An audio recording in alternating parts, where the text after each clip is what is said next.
So guys, previously हमने इस channel के कम्युनिटी पे एक पोस्ट डाला था कि आप सभी को और कौन सा एनिमे आर्क चाहिए जो हम कवर करें आपके लिए। तो आप में से ज्यादातर लोगों ने वन पंच मैन को वोट करा है। सो आज से हम वन पंच मैन की मॉन्स्टर एसोसिएशन आर्क को स्टार्ट करेंगे, जो वन पंच मैन सीजन 2 के जस्ट एंड के बाद की स्टार्टिंग है। मतलब जहां सीजन 2 एंड हुआ था वहीं से ये हमारी आर्क स्टार्ट होगी। तो अगर अभी तक आपने हमारा चैनल सब्सक्राइब नहीं करा है तो कर दीजिए और वीडियो को लाइक भी। और अब बिना कोई टाइम गवाए लेट्स स्टार्ट द वीडियो।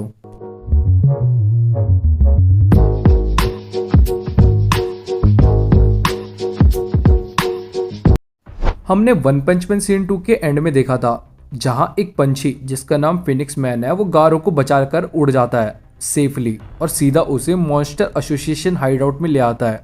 जहां अब आगे हमें गारो को उड़ते हुए दिखाते हैं, जिसे खुद नहीं पता रहता वो कहां पर है। फिर उसे बगल में टेबल के ऊपर एक लेटर मिलता है जो उसी के लिए होता है, जिसमें लिखा होता है welcome to the monster association. अगर तुम ये पढ़ रहे हो तो इसका मतलब कि तुम बच चुके हो, हमने तुम्हारी जान बचाई है। तो अब अपने रूम में शांति से बैठे रहो और बिना कोई दिक्कत करे। अगर तुम यहाँ से बाहर जाओगे तो हीरोज के टारगेट में आ जाओगे। हमने तुम्हारे लिए एक आउटफिट रखी है, उसे पहन लो। फिर ये पढ़ने के बाद गारो उस पेज को मोड़कर फेंक देता है और वो ध्यान देता है कि उसकी पूरी बॉडी दर्द में है और वो भूखा प्यासा भी है। अब गारो उस चैम्बर से बाहर आकर थोड़ा चलता ही है तो उसे थोड़ा थोड़ा याद आने लगता है कि वो लास्ट टाइम उन बुड्ढों से लड़ रहा होता है, यानी बैंग ब्रदर्स से, और जहां उसे एक पंछी वहां से उठाकर ले जाता है। और वहीं जब वो चल रहा होता है तो उसे एक जगह से कुछ आवाजें आ रही होती है कि हमें जाने दो करके, ऐसी वाली। और वो वहां देखता है कि पूरे मॉन्स्टर्स की बैठक हो रखी होती है वहां, जहां वो कुछ छोटे हीरोज को सजा देने वाले होते हैं, क्योंकि उन हीरोज ने उनके 2 सोल्जर्स मारे और उनके हाइडआउट में इंटरफेयर भी करा। जहां ग्योरो, जो पूरे मॉन्स्टर एसोसिएशन को मैनेज करता है, वो कहता है कि हम तुम्हें यहाँ से जाने नहीं दे सकते। और तभी उन्हीं में से एक ह्यूमन कहता है कि अगर ये रोबोटिक फ्रीक नहीं आया होता तो हम पकड़े नहीं जाते और बच जाते, सारी इसकी गलती है। और वो रोबोटिक अननोन रहता है। अब ग्योरो उस रोबोट से उसका नाम पूछता है, पर यहाँ वो रोबोट बताता है वो जब यहाँ आ रहा होता है तब वो इन्हें देखकर पकड़ लेता है। और वो रोबोट फिर कहता है कि मैं ग्लैड हूँ कि आपको ये पसंद आए। वो अब अपने आप को इंट्रोड्यूस करता है और बताता है वो एक मशीन गॉड G5 है। एक ऑर्गेनाइजेशन ने उसे डिस्पैच करा है मॉन्स्टर एसोसिएशन की हेल्प करने के लिए। जहाँ ग्योरो कहता है, ऑर्गेनाइजेशन, तुमने हमारा हाइड आउट कैसे ढूंढा और क्या मैं तुम्हारे मेकर से बात कर सकता हूँ? खैर छोड़ो, मैं तुम्हारा स्वागत करता हूँ, पर मैं यहाँ किसी और का भी वेट कर रहा हूँ। अब जहाँ गारो ये सब कुछ चुपके चुपके से देख रहा होता है और तभी उसके हेड में एक टेलीपैथी से कोई कहता है कि वहीं छुपे रहो गारो, थोड़े और टाइम के लिए। अब यहाँ सारे मॉन्स्टर्स इन्हें मारने के लिए कहते हैं और उन्हें ऑर्डर भी मिल जाता है, पर वो जैसे ही आते हैं उन्हें 2 डीमन थ्रेट लेवल के मॉन्स्टर्स मार देते हैं और कहते हैं ये हमारा शिकार है। और उनमें से एक डीमन थ्रेट लेवल का मॉन्स्टर कहता है, मैं तड़प चुका हूँ इंसानों की चीखें सुनने के लिए, ग्योरो ये मुझे चाहिए। और ये सब देख गारो भी शॉक होकर कहता है, ये लोग तो पागल हैं, क्या ये पॉसिबल भी है इन सबको कंट्रोल करना? जहाँ अब रोबोट कहता है कि इन्हें मैं लाया हूँ और इनका फैसला भी मैं करूंगा, हालांकि ये लोग कस्टमाइज्ड है और हमें इनका फायदा हो सकता है। फिर ग्योरो कहता है, क्या तुम मुझे सजेस्ट कर रहे हो कि मैं इन्हें जीने दूं और इन्हें प्यादे की तरह यूज करूं? पर किंग द रीपर बीच में कहता है, जो डीमन थ्रेट लेवल का मॉन्स्टर होता है, वो कहता है ये लोग बहुत डरपोक हैं। पर उसे आगे से एक और मॉन्स्टर आकर रोक लेती है और कहती है अगर ऐसी बात है तो ये मेरे हैं। जहाँ अब ग्योरो भी किंग द रीपर को कहता है कि इन्हें सुपर एस को सौंप दो। अब सुपर एस उन ह्यूमंस पर अपनी हंटर मारती है और वो सब चेंज हो जाते हैं मॉन्स्टर्स में और उसके स्लेव बन जाते हैं। पर फिर उसके बाद किंग द रीपर कहता है, मैं अभी तक ह्यूमन को स्मेल क्यों कर पा रहा हूँ? मतलब और ह्यूमन है यहाँ पर, सामने आओ, जो भी छुपा हुआ है। और उसका मतलब गारो से होता है। अब गारो बाहर निकल कर आ जाता है उन सबके सामने। फिर ग्योरो गारो से कहता है, हेलो गारो, तुम बहुत जल्दी उठ गए। अब वहाँ गारो को देखकर सारे मॉन्स्टर्स आपस में बात करने लग जाते हैं कि ये तो हीरो हंटर है, क्या ये ह्यूमन है या मॉन्स्टर, और भी ऐसी बातें। फिर ग्योरो उन सबको साइलेंस होने के लिए कहता है और बोलता है, मेरे पास एक इम्पोर्टेंट मैटर है जिसको मुझे डिस्कस करना है गारो के साथ। तभी हमें गारो के पीछे ओरोची द मॉन्स्टर किंग को भी दिखाते हैं, जिसे देखकर गारो भी पूछता है, ये बड़ी काली चीज क्या है मेरे पीछे और तुम मुझसे क्या चाहते हो? फिर ग्योरो उसे बताता है कि अभी हाल फिलहाल हमारे पास 500 मेंबर्स हैं, जो कि रफली इक्विवेलेंट है हीरो एसोसिएशन से। हमने बहुत थ्रेट लेवल डीमन और उससे ऊपर के लेवल के मॉन्स्टर्स को खो दिया है रिसेंट फाइट में। इस कारण से उस लेवल के अब बस 30 से कम मेंबर्स बचे हैं और तुम देख सकते हो हमें एक लीडरशिप भी चाहिए, तो इसलिए मैं चाहता हूँ तुम मेरे लीड असिस्टेंट बनो। ये सुनकर बाकी मॉन्स्टर शॉक हो जाते हैं और बात करने लग जाते हैं कि लीडर, और वो भी इतनी जल्दी, ये एक बढ़िया ऑफर है। जहाँ पर ग्योरो सबको ये भी बताता है कि गारो ने अकेले ही क्लासेस हीरो हीरोज को संभाला है, जबकि वो बुरी तरह इंजर्ड भी था।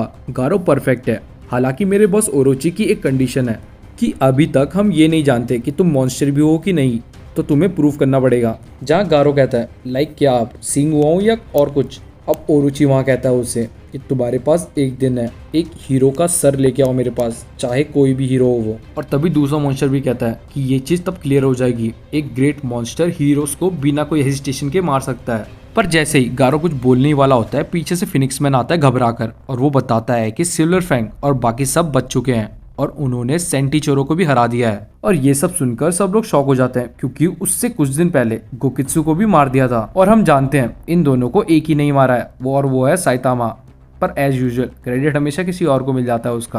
अब हम वापस आते हैं और वो ये सब भी कहते हैं कि बड़ी फाइट से पहले ही हमने अपने 2 पावर हिटर्स को खो दिया है, शायद इसलिए ग्योरो गारो पे इंटरेस्टेड है ताकि वो हमें ज्वाइन करे।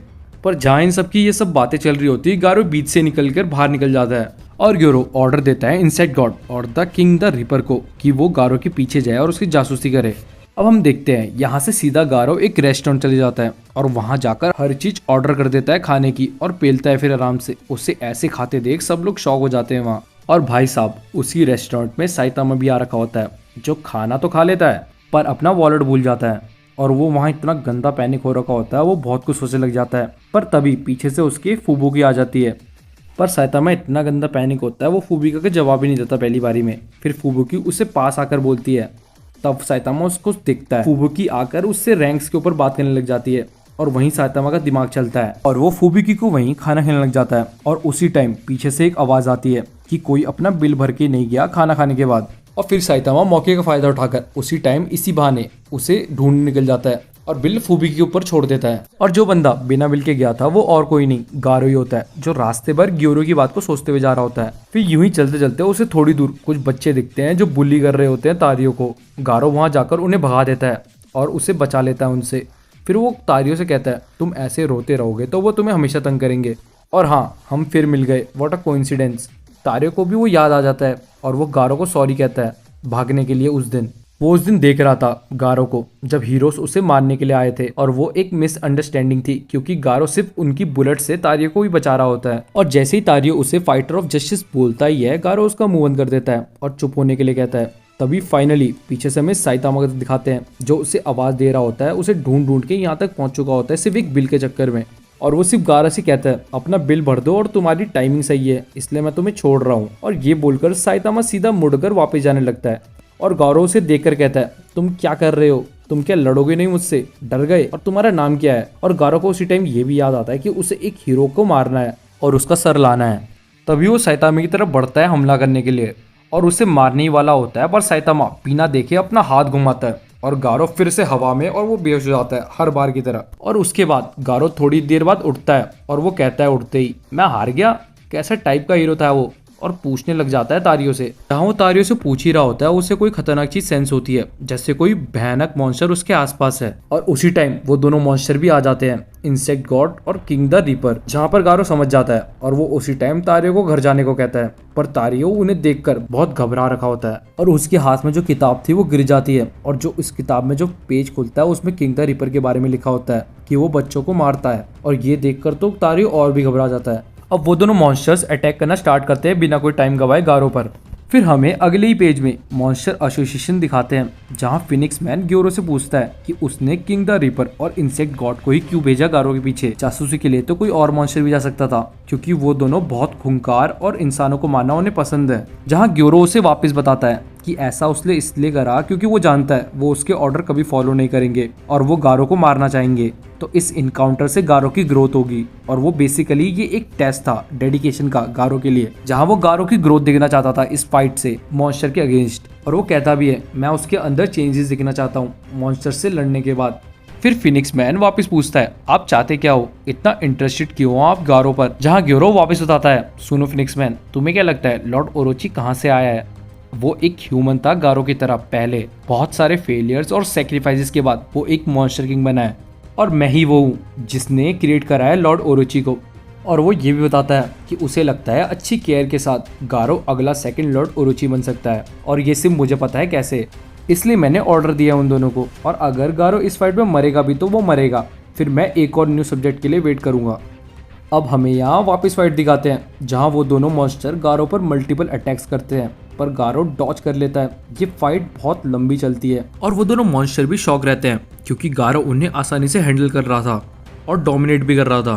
पर एट लास्ट चालाकी से पीछे से तीसरा मॉन्स्टर आता है जो तारियो को पकड़ लेता है और एज अ बेट यूज करता है, जिसे देखने के लिए गारो जस्ट पीछे मुड़ता ही है। उसी टाइम पीछे से द इंसेक्ट गॉड और द किंग द रीपर दोनों पीछे से हमला कर देते हैं और गारो को घायल कर देते हैं बुरी तरह, जिस कारण गारो उसी टाइम बेहोश हो जाता है और वो दोनों तारियो को लेके चले जाते हैं क्योंकि उन्हें लग रहा होता है उन्होंने गारो को मार दिया है। और यही हमारा ये चैप्टर एंड हो जाता है और आज की वीडियो भी हमारी यहीं पर एंड होती है। नेक्स्ट पार्ट में हम देखेंगे गारो क्या तारो को बचा पाएगा, क्योंकि उसके लिए उसे मॉन्स्टर किंग ओरोची तक से भिड़ना पड़ेगा। और अगर अभी तक आपने चैनल को सब्सक्राइब नहीं करा है तो कर लीजिए और वीडियो को लाइक शेयर भी, ताकि हम आपके लिए और ऐसी अमेजिंग वीडियोस लाते रहें। सो मिलते हैं हम नेक्स्ट वीडियो में। Till then bye.